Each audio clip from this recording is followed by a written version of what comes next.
Divine Rising, beautiful babies. I have no idea what message is about to come through, but I was sitting outside and sun gazing / meditating, and yesterday I was told to marry my two decks, which is the Light Seers deck, which very much every time I tap into it feels like it's the angel energy coming through.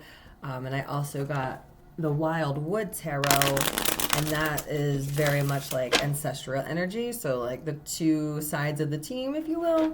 And so yesterday I was called to like marry both decks together and like read and pull from both decks, and it was fucking powerful, pardon my French, but it was so powerful. And so I was sitting out there and Spirit's just like, yo, like I need you to go separate your decks and I need you to go do a reading for the collective. And I'm like, about what? And Spirit's like, just go start, which is a lot of the times how it goes. So I just separated the decks, felt called to start with the Light Seers deck. So here we go, friends. Let's see what's in store today for us. Oh, angels and ancestors that wish to see us walk our highest timeline possible for the highest good of all. What is this message that you have for the collective through this willing and grateful vessel? Ashe and Aho.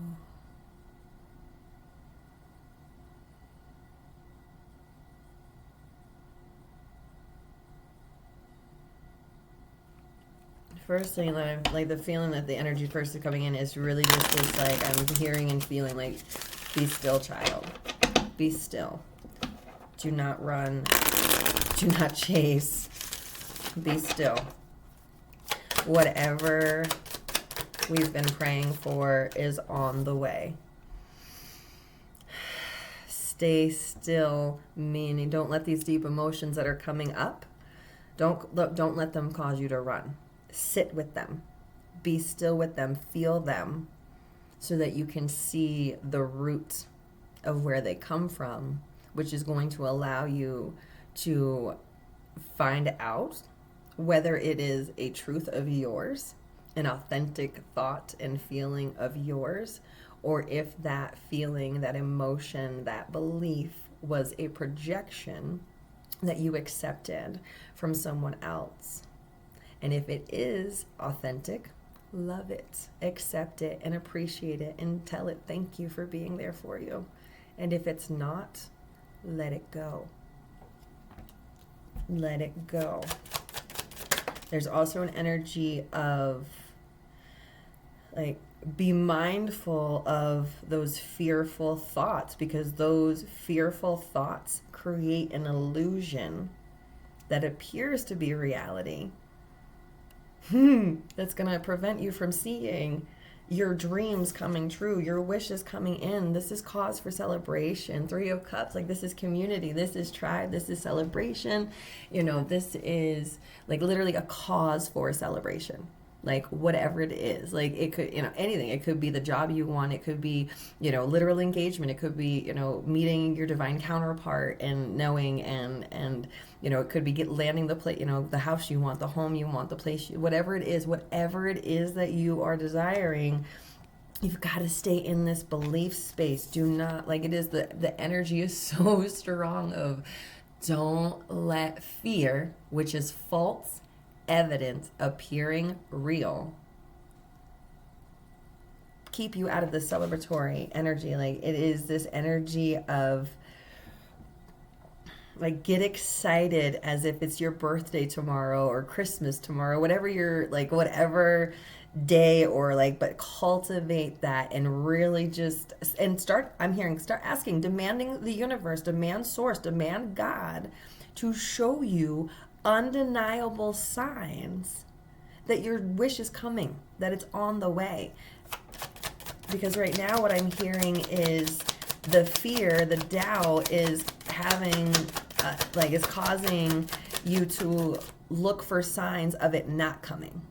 So the fear and the doubt is coming up, and so you're looking outward for signs to confirm that it's not happening.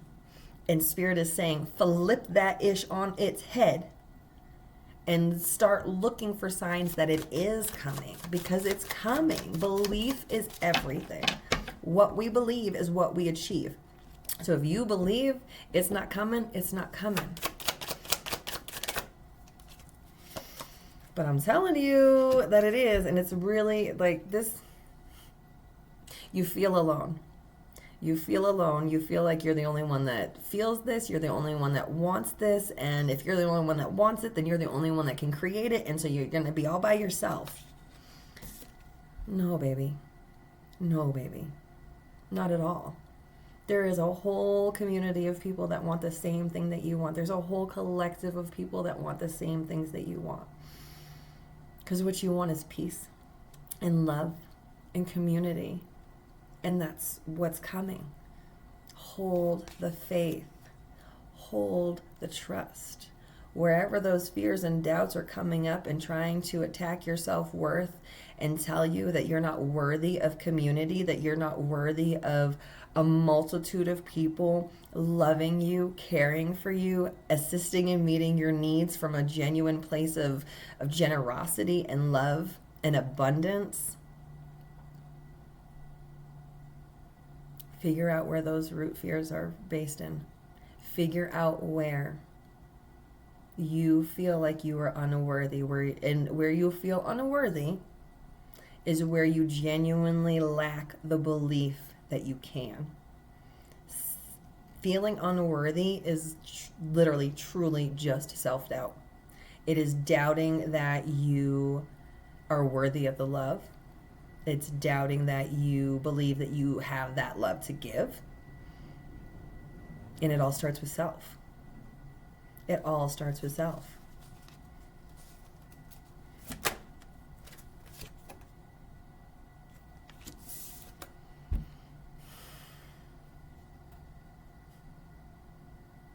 It's about nurturing self. You've got to love yourself wholly and completely and unconditionally, because you attract what you're at.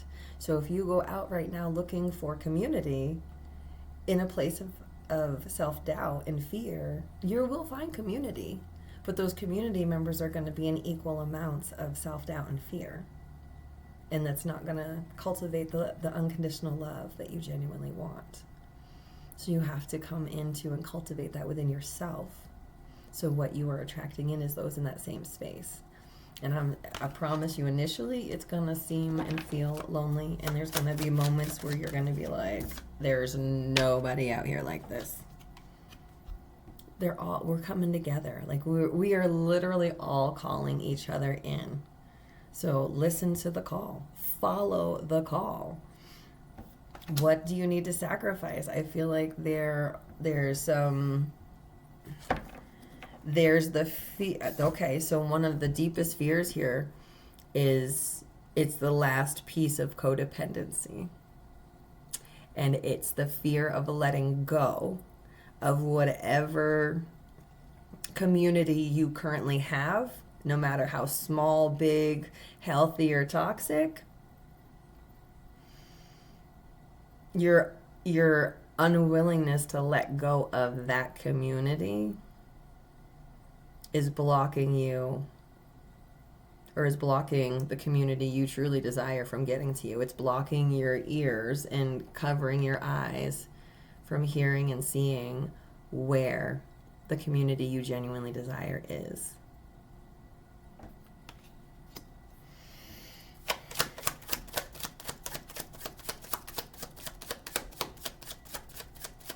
Stop settling. We get what we settle for. Stop enabling, because that's from a place of fear and people pleasing.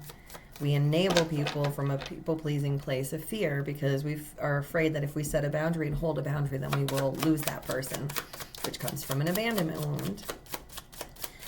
And that abandonment wound gets triggered because the fact of the matter is, when we're in people pleaser mode, we are abandoning ourselves. We have abandoned ourselves to please others.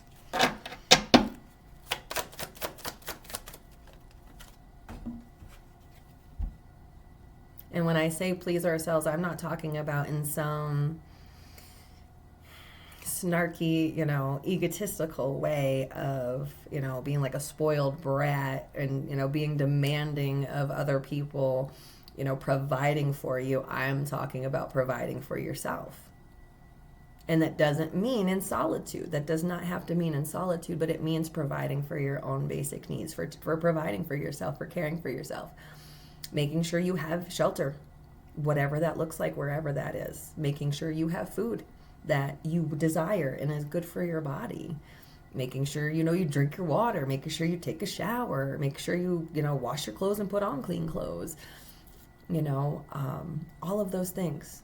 It's really, really, really, for me, what helped me get into that space was I literally had this download of, and I just heard clear as day, Amanda, you need to parent yourself. You need to learn how to parent yourself. And I was like, what do you mean? Like, I've had 2 children. Like, I don't know how to parent. Like, ego, whatever.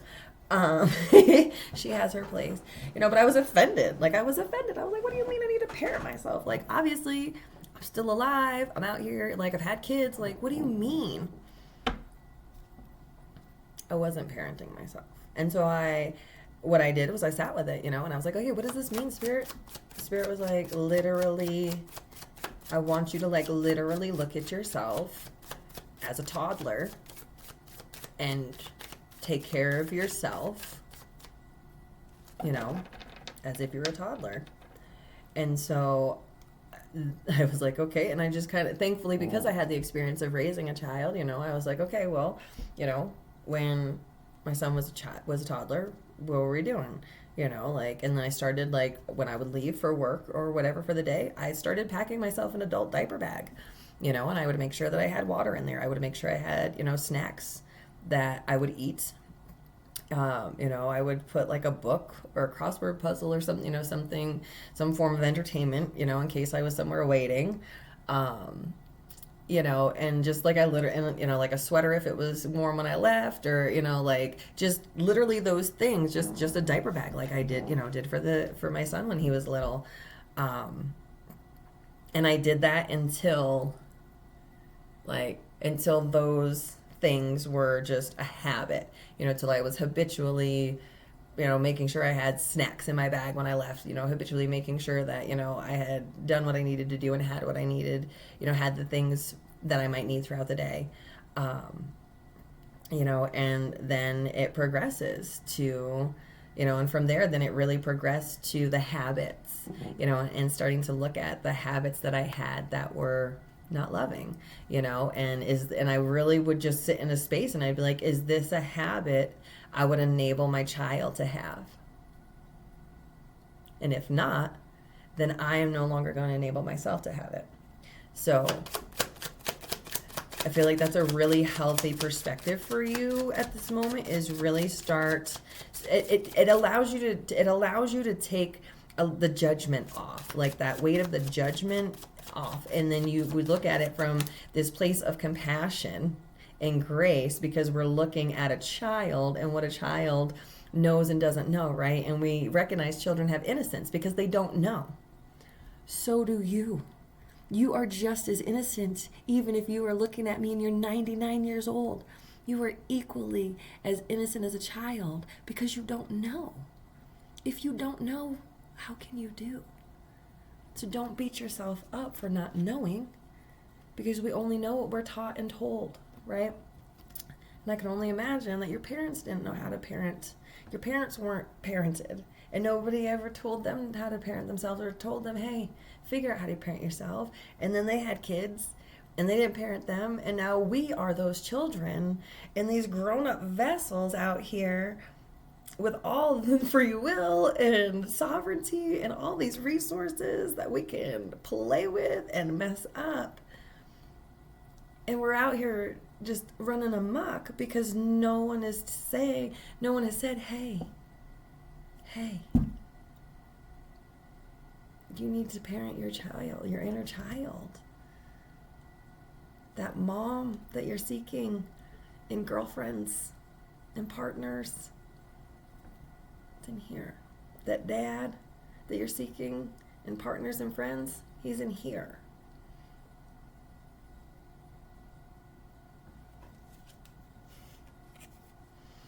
Because that is the seed. That's the seed. That's the token. That's the golden ticket to literally everything your heart desires. Everything your heart desires is right there in that key. That's the key.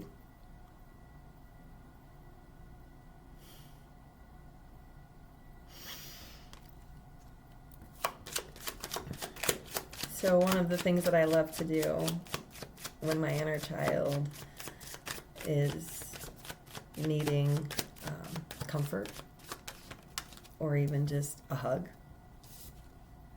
is literally hug myself. So I will literally wrap my arms, and I am hypermobile, so maybe you can't wrap this tight, but like grab yourself and hug. Put your head on your shoulder.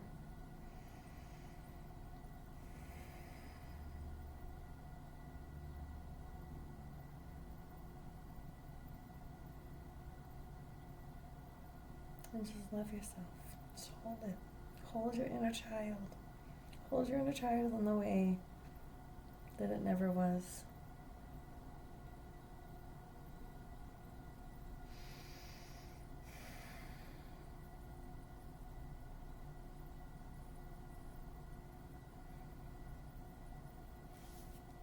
It's amazing.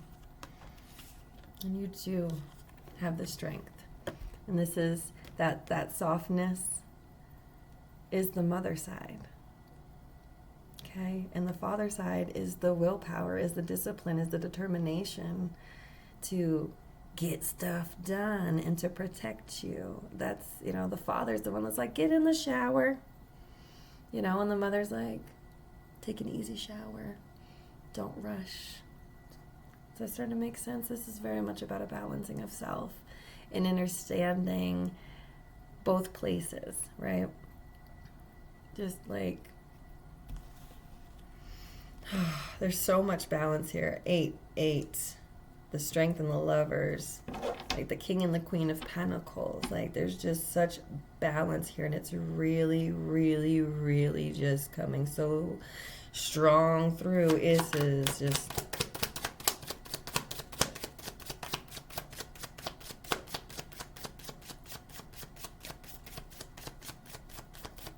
I just keep hearing, be your own mommy, be your own daddy. Be your own mommy, be your own daddy.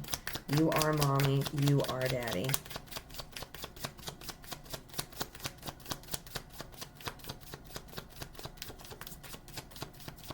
Anything else, Spirit?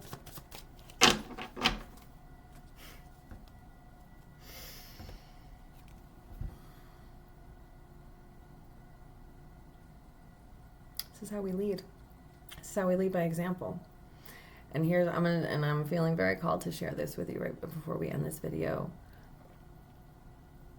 When you are in unconditional self-love and out in the 3D matrix of fear and control, they're gonna call you crazy. It takes a ridiculous amount of courage to outwardly be in self-love in this world right now. And it is going to be attacked by those who don't understand it, by those who don't recognize it, by those who are afraid of it.